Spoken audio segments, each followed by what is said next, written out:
جی، میں آتا ہوں شفیع صاحب آپ کی طرف سے جس طرح کی بات ہم کر رہے تھے انٹلیکچوئل یا دانشوروں کے حوالے سے، چونکہ آپ کا تعلق سیاست سے ہے، تو سیاسی حوالے سے تو میں یہ کہنا چاہتا ہوں کہ ہم جو دانشور ہیں، ہم یہی کہہ رہے تھے کہ دانشوروں کا جو رول ہوتا ہے، جو کردار ہوتا ہے، اس پہ ہم نے انٹرنیشنلی بات کی اور کچھ مثالیں بھی دی، کلثوم نے کچھ حوالے سے باتیں کی کہ ریاست یا دانشور یا کنٹریبیوشن کے حوالے سے ہم ذمہ داری کس کی ڈالتے ہیں یا کیا. میں آپ سے یہ کہنا چاہتا ہوں کہ سندھ کے حوالے سے کہ سندھ میں جی ایم سید یا بشیر قریشی اور دیگر ایسے بہت سارے لٹریری حوالے سے اگر ہم دیکھے جائیں تو بہت سارے مصنف اور پروفیسر سندھی لٹریچر میں بنسبت بلوچی کے زیادہ کام ہوا ہے، وہاں کے دانشوروں کو آپ زیادہ سمجھتے ہو. تو سندھی دانشوروں کی طرف سے ایسا کوئی کردار یا ڈائریکشن نہیں ملتا، جیسا کہ ہم کہہ رہے ہیں کہ پاکستان میں جن اقوام کی قومی لسانی سیاسی استحصال ہو رہا ہے ان پہ شعوری جدوجہد کیوں نہیں ہوئی ہے، ان کا ایک مضبوط الائنس آج تک نہیں ہے تاکہ بلوچ، پشتون یا سندھی اقوام جو جس ریاست کو ہم جاور کہتے ہیں یا سارے ذمہ دار اسی ریاست کو کہہ رہے ہیں، تو یہ دانشوروں نے ایسا کوئی عمل ایسا کیوں نہیں کیا کہ یہ جابر ریاست کے خلاف مضبوطی سے لڑ کر اپنے قومی حقوق کی تحفظ کر سکیں یا اس ریاست سے نجات حاصل کریں. اس میں آپ کیا کہیں گے؟ دوستو جی سندھ، پہلے تو میں ایک سیاسی کارکن ہوں اور دانشور یا کوئی اس طرح کا میرے اس میں نام میں نہیں آتا ہے، لیکن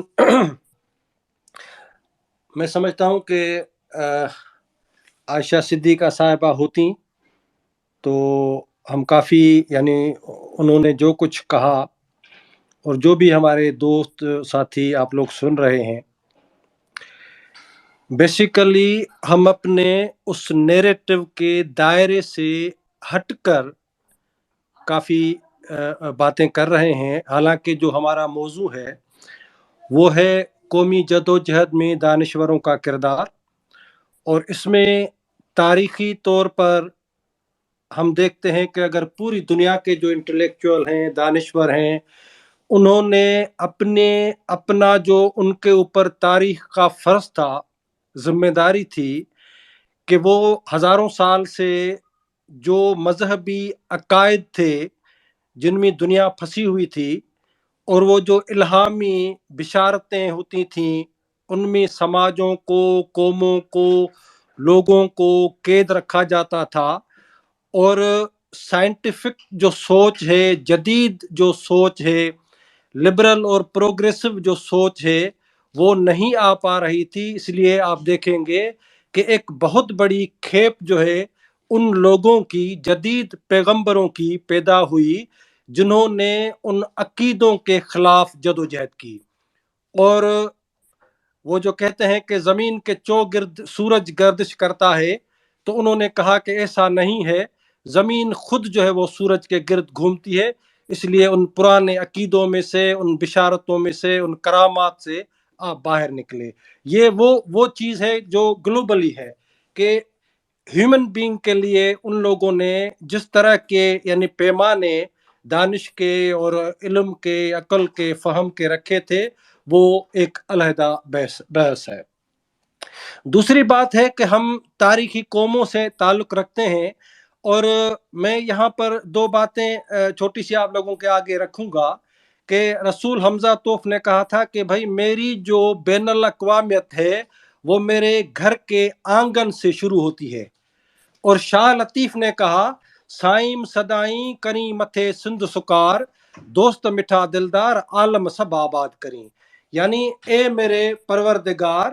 میری جو سندھ ہے، میرا جو وطن ہے، میری جو قوم ہے، آپ اس کی خوشحالی اور اس کے ساتھ پھر ساری دنیا کی خوشحالی، سلامتی اور ترقی کے طرف جو ہے وہ دھیان دے. یہ ایک ایسی جدید جو آج ہم بحث کر رہے ہیں کہ ہمارے انٹلیکچوئلز، ہمارے جو آج کے جو دانشور ہیں یا قومی دانشور ہیں، وہ کیا کر رہے ہیں، ان کو کیا کرنا چاہیے، یہ بحث وہاں ہونی چاہیے تھی. ہم پھنسے ہوئے ہیں، ایک ایسی ریاست کے اندر قید ہیں. میں یہ اگر بات آپ لوگوں کو کہوں کہ بر صغیر کے جو ہم لوگ ہیں، سب کانٹیننٹ کے جو ہم لوگ ہیں، ہمارے تو عقل اور فہم کی جو جیب کٹ گئی وہ اس دو قومی نظریے اور پارٹیشن نے کاٹی، انگریز کی سازش نے کاٹی۔ اور یہ جو 47 کا جو بٹوارہ ہے، یہ سب سے بڑا ایک ایگزام تھا، امتحان تھا ہم لوگوں کے لیے، کہ ہم عقل کے ساتھ، فہم کے ساتھ، دانش کے ساتھ، تاریخ کے ساتھ کھڑے ہوتے ہیں یا عقیدوں اور گمراہیوں کو اپناتے ہیں۔ نتیجے میں آپ نے دیکھا کہ وہ جو عقیدے تھے، وہ جو الہامی باتیں تھیں، غیر فطری نظریات تھے، اس کے بہاؤ میں ہم لوگ بہہ گئے، اور انگریز کی سازش کے بعد، یعنی گمراہی اور سازش کے نتیجے میں پارٹیشن ہوئی۔ اور آج ہم جس کھانے میں ہمیں فٹ کیا گیا ہے، جس جگہ پر ہمیں قید کیا گیا ہے پاکستان کے نام پر، وہاں پر میں بڑی معذرت کروں گا، میری بہن نہیں ہے، چلی گئی، لیکن یہ کون سی یہ باتیں ہیں کہ ہم بلوچوں کو یہ سمجھائیں کہ دیکھیں آپ دراصل چونکہ چنانچہ اور اس اسٹیٹ کو کسی نہ کسی صورت میں آپ قبول کریں، سندھ کو یہ باور کرایا جائے کہ آپ نے کسی نہ کسی صورت میں پاکستان کو، یعنی پاکستان مظلوم قوموں کے لیے، یہ شورش بھائی اس پہ ناراض ہوتے ہیں مظلوم لفظ پہ، لیکن جو غلام قومیں ہیں، پاکستان ایک ایسا پنجرہ ہے جس میں سندھی بلوچ قومیں قید ہیں، اور اس پنجرے کے اندر ہمیں کہا جاتا ہے کہ آپ اڑنا سیکھیں، یعنی پنجرے کے قید سے آپ باہر نہیں نکلو گے۔ آپ کی آزادی، یعنی یہ جو پنجابی ٹاؤنزم ہے، پنجاب کے جو لوگ ہیں دانشور، ان کی جو یعنی اپروچ یہ ہے کہ پنجرہ جو ہے پاکستان، اس کے اندر جو قید ہے بلوچ اور سندھی، اس کو ہم کہتے ہیں کہ بھئی ہمارا لبرلزم کہتا ہے کہ آپ اس پنجرے کے اندر اڑنا سیکھو، ہماری ترقی پسندی یہ کہتی ہے ہم آپ کے ساتھ ہیں، آپ اس پنجرے کے اندر جو ہے چاروں طرف گھوم پھر لو۔ تو یہ غیر فطری ریاست، یہی بڑا سوال ہے آج کے ایجنڈا، میں کہتا ہوں یہ ہے کہ پاکستان کے اندر تاریخی قوموں کی آزادی کا سوال، یہی تاریخی سب سے بڑی جو ہے نا وہ دانش مندی ہے۔ یہ نہیں کہ ہم پاکستان اس یعنی غیر فطری ریاست میں، جو ایک جبری الحاق ریاست ہے جس میں تاریخی قومیں سیاسی جبر اور معاشی استحصال کا شکار ہیں، وہاں پر میرا نظریہ یہ ہے، نقطہ نظر یہ ہے کہ اب ہم جب دانشوروں کو ڈیوائیڈ کریں گے دو کیمپس میں، ایک درباری دانشور ہوں گے جو ریاست کے حامی ہیں، چاہے وہ بلوچ ہو، چاہے وہ سندھی ہو، چاہے وہ پنجابی ہو یا پشتون ہو، کیونکہ غیر فطری ریاست کے اندر اگر آپ تاریخی قوم کی آزادی کی بات نہیں کرتے، آپ دانشور نہیں ہو، آپ پھر درباری دانشور ہو۔ اور میں دیکھیں 71 میں بنگال کے اندر جو کچھ ہوا، میں معذرت کے ساتھ پنجاب کے جو دانشور لوگ ہیں ان کو میں کہتا ہوں، فیض احمد فیض نے اپنے پنجابی فاشزم کا ساتھ دیا، فیض احمد فیض نے اس قتل و غارت میں، بنگالی قوم کا جو قتل و غارت اس کی فوج کر رہی تھی، وہ دھمکی دے رہا ہے سوویت یونین کو کہ اگر پاکستان کو اگر مدد نہ کی گئی، اگر روکا گیا، پنجابی فوج کو اگر کچھ کہا گیا، تو میں لینن ایوارڈ آپ نے جو دیا وہ واپس کر دوں گا۔ یعنی پنجاب کا دانشور پاکستان کے فریم ورک کے اندر وہ خود شاونسٹ بن جاتا ہے، لیکن ہمیں کہتے ہیں کہ یار یہ دیکھو نا بلوچ آپ تھوڑے سے انتہا پسند، یعنی پاکستان میں رہو، غلام رہو، پھر آزادی اور اس کی بات نہ کرو، تو کون سی دانش مندی ہے یہ ہماری کہ میں اپنی قوم کو غلام رکھوں، ہمارے وسائل تم لوگ لوٹو، ہمارے اوپر سیاسی جبر مسلط کرو، دریاؤں کو ہمارے کو لوٹ کے لے جاؤ، جنگلات کو ہمارے لوٹ کے لے جاؤ، سمندر کو ہمارے لوٹ کے لے جاؤ۔ یہ کوئی انسانی حقوق ٹائپ کی باتیں نہیں ہیں یہی ریاست کے اندر۔ یہ چیزیں شفیع دیکھیں، صاحب، یہی چونکہ ٹاپک تو دانشوروں کا ہو رہا تھا، تو ہم بات کر رہے تھے سیاستدان تو ہر وقت یہی کہتے ہیں، اور یہی سوالات سیاستدان سے کہتے ہیں، جو کسی قوم کا مسئلہ ہوتا ہے، یا اس کے قومی وسائل ہوں، یا قومی بقا ہو، یا قومی چیزیں ہوں، یا قومی ہستی کا مسائل ہو، تو یہ کس حد تک آپ اپنی سندھی لٹریچر میں دیکھتے ہیں ان چیزوں کو، ان باتوں کو جو آپ کہہ رہے ہیں، جو جتنے دانشور سے کس حد تک لکھے ہیں لوگوں نے؟ میں سمجھتا ہوں کہ میں اسی طرف جا رہا تھا یا اسی طرف جاؤں گا، آپ اگر بیچ میں بولو گے تو پھر میں خود جو دیکھیں، بات میں یہ کر رہا ہوں کہ سندھ کے اندر میں اپنا وہ جملہ پورا کرتا ہوں کہ پاکستان کی غیر فطری ریاست کے اندر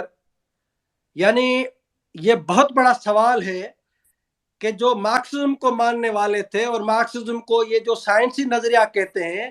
باوجود اس کے پاکستان کے اندر کوئی خیر بخش مری دوسرا پیدا کیوں نہیں ہوتا، کوئی جی ایم سید پیدا کیوں نہیں ہوتا؟ یہ جو نام نہاد ترقی پسند جو پاکستان کے حامی ہیں، جو اس فریم ورک کو پاکستان کے قبول کرتے ہیں، ان کے اندر کوئی خیر بخش مری کیوں نہیں پیدا ہوتا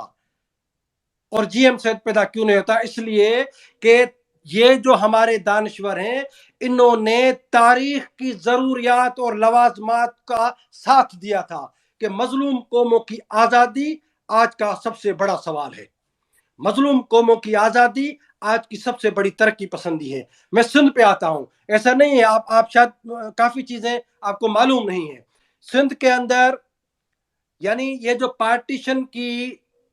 برائی جو ہمارے گلے میں ڈالی گئی ہے، اس کے اوپر ڈیبیٹ ہوتی تھی۔ میں آپ کو 1935 کی بات کر رہا ہوں، 35-36 کی بات کر رہا ہوں کہ لندن کے اندر بڑے سب کانٹیننٹ کے جو لوگ ہیں، وہاں ایک ڈیبیٹ ہوتی ہے۔ وہاں پر لوگ، چونکہ وہ 5ویں تو مسلم لیگ بن گئی تھی اور 5ویں تو انہوں نے ڈیوائیڈ کیا تھا ہندو اور مسلم اکثریت کے بنیاد پر بنگال کو، وہ ناکام ہوا تو 6ویں مسلم لیگ بنی، اس طرح کی باتیں ہوتی رہتی تھی۔ تو 35 اور 36 میں جب وہاں پر جس میں پورے بر صغیر کے لوگ تھے، انٹلیکچوئل تھے، دانشور تھے، ڈیبیٹ ہو رہی تھی، وہاں پر ہمارے سندھی دانشور ہشو کیول رامانی، سندھی ہندو دانشور، ہندو نہیں کہوں گا میں سندھی، لیکن آپ کو بتا رہا ہوں کہ ہمارے، تو انہوں نے اٹھ کے جو اسپیچ کی،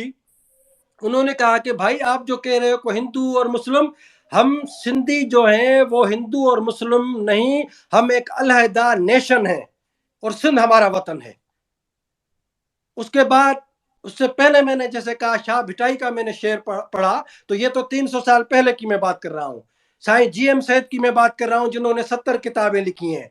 علامہ آیا قاضی بہت بڑے انٹلیکچوئل ہیں۔ ابراہیم جویو جو 1946 کو ایک پمفلٹ لکھتے ہیں کہ سیو سندھ سیو کانٹیننٹ۔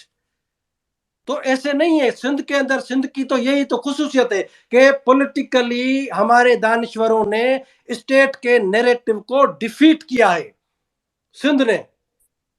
اور یہ تحریکیں آج بھی میں کہتا ہوں کہ پاکستان ایک ایسی غیر فطری فاشسٹ ریاست ہے جو قوموں کے وجود کے خلاف ناسور بن چکی ہے۔ یہاں پر ترقی پسندی کا، لبرلزم کا، ڈیموکریسی کا، ہیومنٹی کا ایک ہی پیمانہ ہے کہ اس غیر فطری ریاست سے تاریخی قوموں کو آزاد کیا جائے۔